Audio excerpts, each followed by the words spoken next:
Il existe des sons qui n'appartiennent pas uniquement au monde physique. Ils ne proviennent pas de cordes, de flûtes ou de tambours. Ce sont des vibrations éternelles, plus anciennes que n'importe quel temple de pierre ou écriture gravée sur des tablettes. Avant même que l'être humain n'apprenne à cultiver la terre, il existait déjà des échos invisibles qui résonnaient comme des piliers reliant l'esprit, le cœur et le cosmos. Ces échos sont devenus des mantras, et à chaque répétition, une porte s'ouvrait dans la conscience. Les sages védiques décrivaient ces vibrations non pas comme des mots ordinaires, mais comme des forces capables de modifier l'ordre de la nature. Des récits rapportent que des forêts en feu ont été protégées par des chants, que des pluies sont tombées après des semaines de sécheresse simplement en chantant certaines syllabes, et que le feu sacré s'allumait sans l'aide de bois ou d'huile. Pour eux, le son n'était pas une illusion, mais une science spirituelle appliquée. Et ici surgit la première réflexion. Si la nature répondait à ces chants, l'esprit humain, si subtil par rapport à la matière, ne pourrait-il pas également être transformé par eux? Une autre question inévitable se pose. Lorsque la science moderne étudie ces sons et trouve des schémas mesurables dans le cerveau et le cœur, ne fait-elle que confirmer ce que les maîtres ancestraux savaient déjà depuis des milliers d'années? La réponse est claire. Ce que l'on appelait Shastra dans l'Antiquité se traduit aujourd'hui par des termes tels que neuroplasticité, fréquence cérébrale, cohérence cardiaque. Deux langages, un même phénomène. Le son est capable de façonner des réalités. Index vers la droite blanc avant de continuer. Écrivez dans les commentaires « J'active ma vibration intérieure ». Ce geste renforce l'énergie de cet enseignement et crée un réseau de conscience entre tous ceux qui le regardent. Le cœur comme temple secret. Le cœur, qui bat sans relâche, a été considéré par différentes traditions comme un sanctuaire invisible. Chaque battement est comme un tambour qui résonne dans tout le corps. Lorsqu'une syllabe sacrée s'accorde à ce rythme, une symphonie interne se produit. Il ne s'agit pas seulement de religion, mais d'une technologie vibratoire qui réorganise les cellules, les pensées et les émotions. Le mantra n'est pas un son ordinaire. C'est comme une clé qui ouvre une porte cachée. Imaginez un escalier fait de fréquences, où chaque marche mène à un état de perception plus élevé. Répéter une syllabe, c'est monter pas à pas cet escalier, jusqu'à atteindre des régions de l'esprit où le silence et la paix sont naturels. Si les mots façonnent la réalité extérieure, les mantras façonnent l'univers intérieur. Ils font de l'esprit un miroir limpide et du cœur un autel lumineux. Les 5 portes. Les textes anciens décrivent 5 portails de la conscience. Chacun d'eux révèle un aspect différent de l'expérience humaine. La naissance du son, où les vibrations ne sont pas encore des mots, mais remplissent déjà l'espace invisible. L'entrée dans le corps.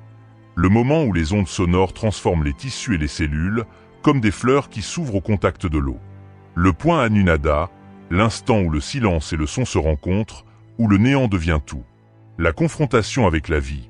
Ici, le mantra touche directement les peurs, les douleurs et les tensions, les transformant en remèdes. La fusion finale. Lorsque le pratiquant cesse d'être un auditeur et se transforme lui-même en une vibration qui ne cesse jamais. Ces 5 étapes ne sont pas des métaphores, mais des expériences qui peuvent être vécues par ceux qui pratiquent avec discipline.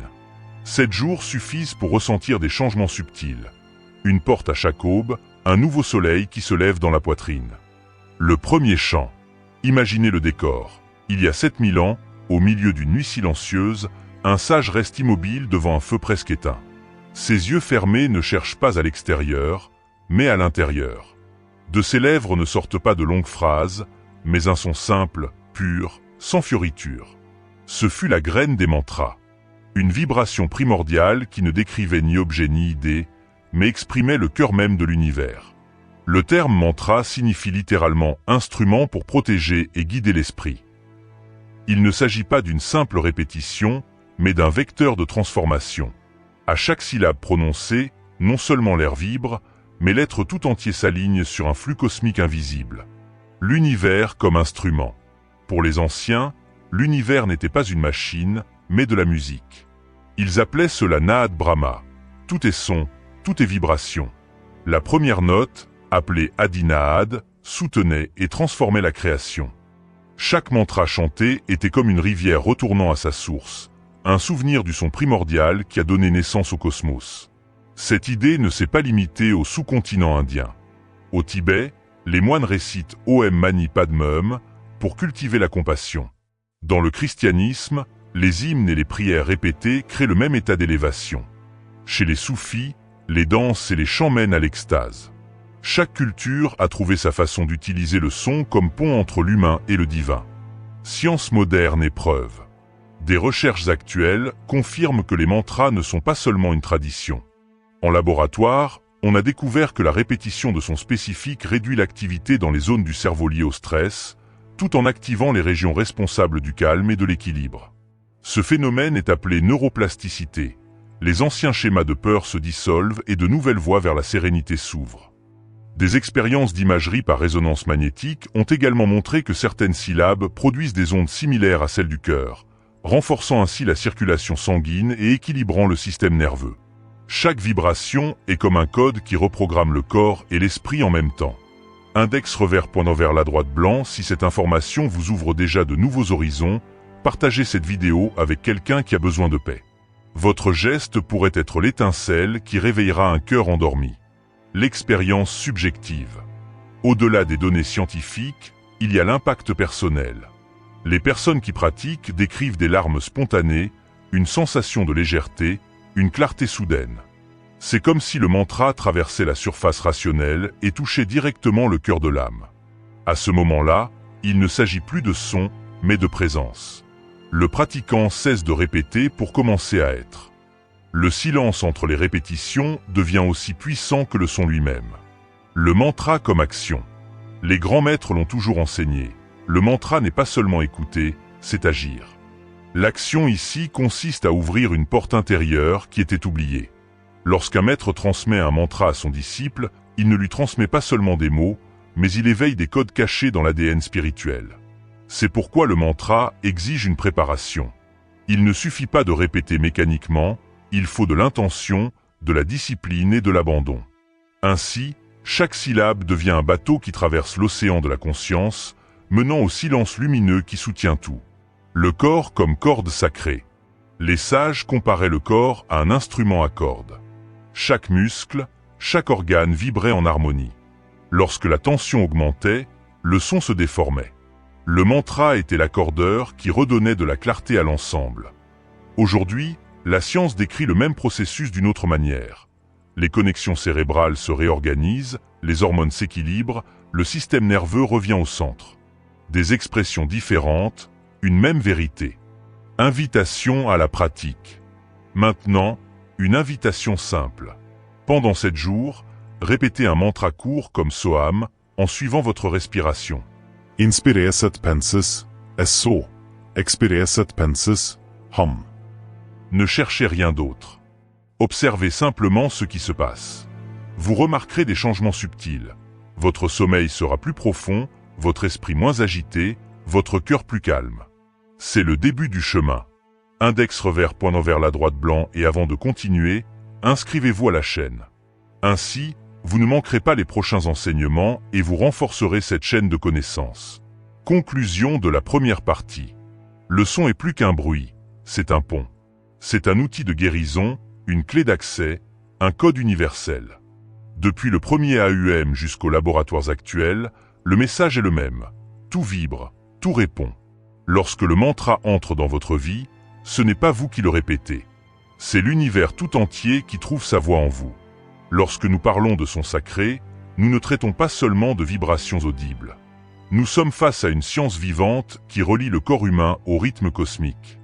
Des recherches modernes sur la variabilité cardiaque démontrent que lorsque la respiration est régulée à certains intervalles, le cœur entre dans un état appelé cohérence. À ce stade, l'esprit et la poitrine dansent ensemble, comme deux rivières qui se rejoignent et forment un seul cours d'eau. Le Tantra Shastra décrivait cette condition il y a des milliers d'années, le rythme du cœur et le rythme du Brahma.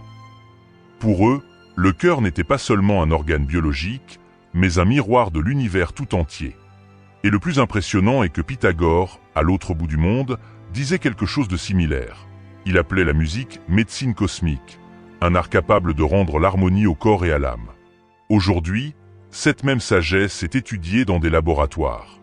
Des appareils tels que le BinaUS utilisent des fréquences sonores spécifiques pour modifier l'état des patients, réduire la douleur et équilibrer les fonctions nerveuses. Ce qui était considéré comme un rituel ou de la magie dans les feux du Yajnavedika est désormais compris comme de la bioacoustique, de la résonance, de la vibration cellulaire. La tradition et la science se rejoignent une fois de plus. Le mystère géométrique. Lorsque les anciens chantaient des mantras, ils croyaient que la Terre elle-même devenait un instrument. Les vibrations formaient des motifs invisibles qui étaient ensuite traduits en figures géométriques. L'une des plus connues est le Sri Yantra, composé de 9 triangles entrelacés qui représentent la totalité de la création. Ce diagramme n'était pas une décoration, mais une machine spirituelle. Chaque ligne correspondait à un flux d'énergie, chaque point à une intersection entre le microcosme et le macrocosme. Répéter des mantras devant lui revenait à harmoniser le corps et la conscience avec le dessin caché de l'univers. Le mantra de la respiration. Parmi tous les sons sacrés, un occupe une place centrale, Soham. Il ne dépend ni d'un temple, ni d'un prêtre, ni d'un autel. C'est la respiration elle-même. À chaque inspiration, le son So. À chaque expiration, le son Am. Sans s'en rendre compte, tout le monde le répète depuis sa naissance. Lorsqu'il est pratiqué consciemment, Soham conduit à des états cérébraux profonds. Les ondes bêta et alpha agitées diminuent, laissant place aux ondes θ, ce seuil où le corps semble dormir, mais où la conscience reste éveillée. C'est la frontière entre le rêve et la lucidité, entre le monde physique et le monde intérieur. Les maîtres affirmaient qu'à ce stade, l'âme touche directement la source, sans intermédiaire. C'est pourquoi Soham était appelé mantra naturel, présent dans chaque être vivant. Index revers pointant vers la droite blanc pour ressentir cette énergie, écrivez dans les commentaires « Yo respiro el universo » « Je respire l'univers ». En déclarant cela, vous renforcez en vous la conscience que chaque respiration est un pont entre vous et le cosmos. Le temple intérieur. Imaginez votre cœur comme un temple secret. Au plafond de cet espace invisible, il y a un mécanisme subtil qui tourne à chaque fois que des mantras sont chantés. Lorsque le son est constant, ce mécanisme s'éveille et diffuse l'énergie endormie dans tout le corps. Dans le Tantra Shastra, ce mécanisme était appelé « cercle du chameau du cœur », carte symbolique de l'univers conservée à l'intérieur de chaque être. Pour les pratiquants, le corps n'était pas une prison, mais une réplique vivante du cosmos. Connexion avec des monuments anciens. Cette sagesse ne s'est pas limitée au texte. Elle est gravée dans la pierre, dans les temples et les monuments. À Angkor Wat, au Cambodge, 2 fois par an, le soleil se lève exactement dans l'axe central, illuminant tout le temple. Les scientifiques ont appelé cela la ligne dorée ou architecture céleste. Mais selon les traditions locales, cette ligne n'était pas seulement le fruit d'un calcul architectural, mais du pouvoir des mantras chantés pendant la construction. C'était la voix humaine dialoguant avec le soleil, unissant la pierre et la lumière. Un autre exemple apparaît à Chittor, au Rajasthan. Là, des centaines d'images divines s'alignent selon des motifs qui correspondent au nombre de respirations décrites dans les textes de Patanjali. Ce n'était pas un hasard. C'étaient des mathématiques spirituelles transformées en sculpture. Pierre, respiration et nerfs vagues. À chaque répétition consciente, quelque chose se produit à l'intérieur du corps. Des recherches modernes expliquent que le rythme régulier de la respiration associé au mantra stimule le nerf vague, responsable de l'activation du système parasympathique. Ce système est celui qui nous amène à nous détendre, à nous régénérer et à guérir. Pour les maîtres, ce processus était appelé Urdhvarta, l'énergie vitale qui monte jusqu'au centre de la couronne, au sommet de la tête. La science et la spiritualité décrivent-elles des phénomènes distincts? Non. Elles utilisent simplement des langages différents pour expliquer la même ascension. Le passage de Aham à Soham. Il y a un moment particulier dans la pratique. En répétant continuellement, le sentiment « je suis séparé » se dissout. Le pratiquant cesse de s'identifier comme un individu isolé, Aham, et réalise « je suis le tout », Soham. Cette transformation est si puissante que même les situations de douleur ou de tristesse semblent se dissoudre. Le cœur n'est plus considéré comme une prison, mais devient un temple, un espace où chaque battement célèbre la création. Index revers point vers la droite blanc si cette réflexion vous a touché, partagez cette vidéo avec quelqu'un qui a besoin de lumière. C'est peut-être l'appel que cette personne attendait depuis longtemps. Le corps comme instrument. Les anciens affirmaient que les muscles, les organes et les nerfs sont comme les cordes d'un instrument sacré. Lorsqu'ils sont tendus, ils produisent des sons déformés. Lorsqu'ils sont détendus par le mantra, ils retrouvent leur harmonie. Aujourd'hui, la neuroscience le confirme. Les connexions neuronales se réorganisent, les hormones s'équilibrent, les ondes cérébrales s'ajustent. Ce qui était autrefois décrit comme accorder la corde interne s'appelle aujourd'hui reprogrammation neuronale. Le cycle de 4 semaines. Les pratiquants assidus suivaient un chemin appelé Natsayam Tapa. Répéter un mantra spécifique pendant 4 semaines, au même endroit et à la même heure. La première semaine, le son semblait heurter une pierre brute. La deuxième semaine, la pierre devenait un miroir, reflétant de nouvelles images. La troisième semaine, le miroir brillait comme du cristal. La quatrième, il disparaissait, ne laissant que la conscience pure, sans forme. À ce stade, l'esprit devient si clair que prendre des décisions est naturel. La colère ne bouleverse pas, l'offense ne blesse pas. L'être découvre en lui-même un trône silencieux. Le royaume intérieur. Ce trône n'est pas un symbole de pouvoir extérieur, mais de souveraineté intérieure. Dans le royaume du cœur, toutes les pensées sont des étoiles, toutes les émotions sont des constellations. Le souverain n'a besoin ni de remparts, ni d'armes, ni de soldats. Sa protection est son propre mantra, répété jusqu'à devenir le rythme naturel de sa respiration. Ce royaume est la liberté. Rien du monde extérieur ne peut voler le silence acquis à l'intérieur. La valeur de l'écriture. Une pratique complémentaire toujours recommandée consistait à écrire le mantra. La calligraphie n'était pas seulement un exercice, mais un saut énergétique. La science moderne le confirme. Lorsque l'on écrit, des zones du cerveau liées à la mémoire profonde sont activées, rendant l'expérience beaucoup plus marquante. C'est pourquoi, à la fin de cette partie, je vous invite à écrire le mantra « Soham » dans les commentaires. Pas comme un simple mot, mais comme un engagement à laisser cette vibration pénétrer au plus profond de votre vie. Transformer l'ombre en lumière. Lorsque le mantra s'éveille, quelque chose d'inattendu se produit. L'obscurité ne disparaît pas, mais se transforme en lumière dorée. L'obstacle devient un tremplin, la douleur se transforme en guide, la peur en opportunité de croissance. C'est là le véritable épée de la conscience de soi. Ne pas détruire l'ennemi, mais montrer qu'il n'y a jamais eu d'ennemi, seulement des ombres attendant d'être éclairées. L'union de toutes les traditions. Kabir disait « Ne cherchez pas à l'extérieur, je suis en vous ». La physique quantique affirme que tout est relié par des champs invisibles. Les moines tibétains, les soufis et les chrétiens ont répété des sons qui mènent au même point. La perception que la vie est une mélodie continue. Les mots diffèrent, le noyau est le même. Tout est son, tout vibre, tout chante. L'appel quotidien.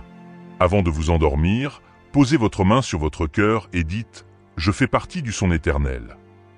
Au réveil, inspirez et répétez « Je suis la voix de l'univers en moi ». Ces 2 mantras quotidiens transformeront votre routine. Et n'oubliez pas, vous n'avez pas à porter tous les poids seuls. La création marche à vos côtés. Chaque fois que vous trébuchez, invoquez votre mantra. Il est le pont qui relie la chute au vol, le silence au chant, l'ombre à la lumière. Index revers pointant vers la droite blanc, si ce message vous a apporté de la clarté, inscrivez-vous dès maintenant à la chaîne. Activez la cloche pour ne pas manquer le prochain enseignement. Cette communauté est un espace d'éveil collectif et votre présence renforce le courant de lumière. Du cœur à la respiration, de la science à la spiritualité, tout pointe vers la même vérité. Le son est la matrice de l'existence. Le mantra n'est pas seulement un mot, mais une énergie vivante qui éveille, guérit et guide. En pratiquant, vous ne faites pas que répéter. Vous harmonisez l'univers en vous et rappelez au cosmos sa propre mélodie. La 4e porte de la conscience s'ouvre devant nous. Elle n'est pas faite de bois ou de pierre, mais de pure vibration. En la franchissant, le mantra cesse d'être un simple son et devient une épée de lumière. Cette épée ne coupe pas les corps, mais rompt les fils invisibles de l'ignorance. Son fil est fait de conscience de soi, et ce qu'elle divise n'est pas la chair, mais les ombres intérieures. Imaginez un cheval puissant. Son énergie brute peut être dangereuse, mais lorsqu'elle est guidée par des rênes fermes, elle devient une force utile, capable de parcourir de longues distances. Il en va de même pour l'épée de la conscience de soi. Elle nécessite de la discipline, de la concentration et du dévouement. En chantant Om Rim Clé, le pratiquant éveille cette lame intérieure. L'énergie s'élève du sol, parcourt le corps et atteint le cercle de la clarté mentale. Les anciens astrologues affirmaient, dans les écrits attribués à Brahma, que cette épée vibre lorsqu'elle est éveillée et crée un son capable de réorganiser l'esprit. Ce n'est pas une métaphore. Il s'agit d'un état concret dans lequel les pensées dispersées s'alignent et les doutes se dissolvent. Index revers pointant vers la droite blanc si ce message touche déjà votre cœur, aimez-le dès maintenant. Ce geste aide à diffuser cet enseignement à des milliers de personnes qui ont également besoin de cette lumière. Les 3 principes de l'épée intérieure. Les maîtres de la tradition ancienne enseignaient 3 principes pour utiliser correctement cette lame. Choix du mantra. Il ne s'agit pas de répéter n'importe quel mot, mais de trouver celui qui résonne avec votre propre nature. Lorsque le son est compatible, il s'imprime dans le sang et devient partie intégrante de l'identité. Concentration visuelle. La concentration doit être maintenue comme si l'on contemplait un yantra ou la montagne Méru. L'épée extérieure, formée par la répétition, rencontre l'épée intérieure, créée par l'esprit concentré. Respiration rythmique, inspirez en 4 temps, retenez votre respiration pendant 4 temps, expirez en 8 temps. Ce cycle rend l'air sacré, unissant le son et la respiration en un fleuve de conscience. Ainsi, différents mantras prennent des formes distinctes. Le Om rime clé dissout les pièges internes. Le Om Sarasvati Nama clarifie comme de l'eau limpide qui rafraîchit le cerveau. Le Om Nama Bhagavat Vasudeveya offre la force d'un cheval, éloignant les incertitudes. Le cycle de 4 semaines. La pratique était appelée Natsayam Tapa, 4 semaines de dévouement à un seul mantra, au même endroit et à la même heure. Au cours de la première semaine, le son semblait frapper contre une pierre brute. Au cours de la 2e semaine, la pierre se transformait en miroir. Au cours de la 3e semaine, le miroir brillait de sa propre lumière. Au cours de la 4e semaine, le miroir disparaissait, ne laissant que la conscience pure. Dans cet état, les décisions deviennent faciles. Le pratiquant n'est plus perturbé par les critiques ou les provocations. L'esprit ne se vide pas de colère. Il reste calme comme un lac non touché par le vent. Le royaume silencieux. À la fin de ce voyage, la perception d'un royaume intérieur apparaît. Ce n'est pas un territoire extérieur, mais un trône secret dans le cœur. Sur ce trône, le chercheur découvre qu'il est déjà roi de lui-même. Le pouvoir ne réside pas dans la domination des autres, mais dans le contrôle de son propre esprit. Ce royaume n'a pas besoin de murs ni de soldats, car sa protection est le mantra vivant. Répété continuellement, il se transforme en une mélodie naturelle de la respiration. Chaque inspiration et chaque expiration deviennent les gardiens invisibles de ce trône. Ici, les pensées sont comme des étoiles, les émotions comme des constellations. Tout trouve sa place dans le vaste ciel de la conscience. L'écriture comme sceau énergétique. Les maîtres recommandaient non seulement de réciter, mais aussi d'écrire le mantra. La science moderne l'explique. L'écriture active des régions du cerveau liées à la mémoire profonde, enregistrant les expériences à des niveaux durables. C'est pourquoi je vous invite à écrire dans les commentaires le mantra qui a résonné en vous. Ce ne seront pas seulement des mots, mais une réception énergétique. Le fait d'écrire transforme la vibration en décision, l'intention en réalité. Mano blanca indicando hacia la derecha escribez maintenant. Yo soy sonido eterno. Cette phrase ouvre un chemin en vous. La responsabilité du partage. Ce qui est précieux ne doit pas être caché. Si cette connaissance vous a apporté de la clarté, partagez la vidéo avec quelqu'un qui a besoin d'espoir. Souvent, un seul enseignement arrive au bon moment pour changer le cours d'une vie. La 5e porte. Après avoir traversé l'épée de la conscience, la dernière porte s'ouvre. C'est le moment où le mantra ne vient plus de l'extérieur, mais naît de l'intérieur. Il n'est pas seulement répété, il est vécu. Dans cet état, le pratiquant réalise qu'il a toujours été vibration. Le silence n'est pas l'absence de son, mais sa forme la plus élevée. C'est le mantra éternel, vibrant sans pause au cœur de l'univers. Ici, le chercheur ne se voit plus comme un individu limité. Il se perçoit comme une partie inséparable de la symphonie cosmique. Le son primordial. Rappelez-vous, au commencement des temps, lorsque l'univers a vibré le premier AUM, tous les noms et toutes les formes étaient déjà cachés en lui. Tout comme une rivière porte en son flux le souvenir de l'océan, chaque respiration humaine porte l'écho de la création. Lorsque vous prononcez un mantra, Ce n'est pas seulement vous qui chantez. C'est l'univers tout entier qui se reconnaît à travers votre voix. L'unité des traditions. Kabir disait, « Pourquoi chercher à l'extérieur? Je suis en toi. » La science quantique parle de champs invisibles qui relient tout. Bouddhistes, soufis, chrétiens, hindous, tous ont utilisé des sons répétitifs pour atteindre le même état. La perception que tout est vibration. Les mots changent, l'essence reste la même. Le silence comme mantra suprême. Lorsque la lampe intérieure s'allume, l'obscurité ne disparaît pas, mais se transforme en or. L'ombre cesse d'être une ennemie et devient un maître. Les obstacles deviennent des échelles. Telle est la sagesse ultime, comprendre que même la nuit brille lorsqu'elle est éclairée par la lumière du mantra. Pratique quotidienne. Chaque matin, avant toute préoccupation, inspirez profondément, posez votre main sur votre cœur et dites « Je fais partie du son éternel ». Chaque soir, avant de vous endormir, répétez en silence « Je suis la mélodie qui continue au-delà des rêves ». Cette habitude simple est un portail quotidien vers le silence. Index revers pointant vers la droite blanc, si vous souhaitez continuer à recevoir des enseignements comme celui-ci, abonnez-vous à la chaîne et activez la cloche. Ainsi, vous ne manquerez pas la prochaine porte qui s'ouvrira. Le prochain mantra vous attend déjà. Le chemin à travers les 5 portes révèle que le son n'est pas seulement entendu.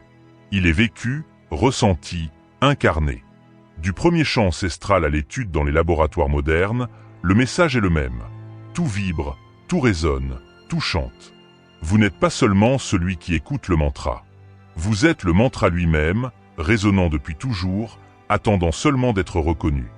Lorsque le silence et le son se fondent, une certitude naît. La vie est une musique infinie, et chaque être est une note de cette symphonie sans fin.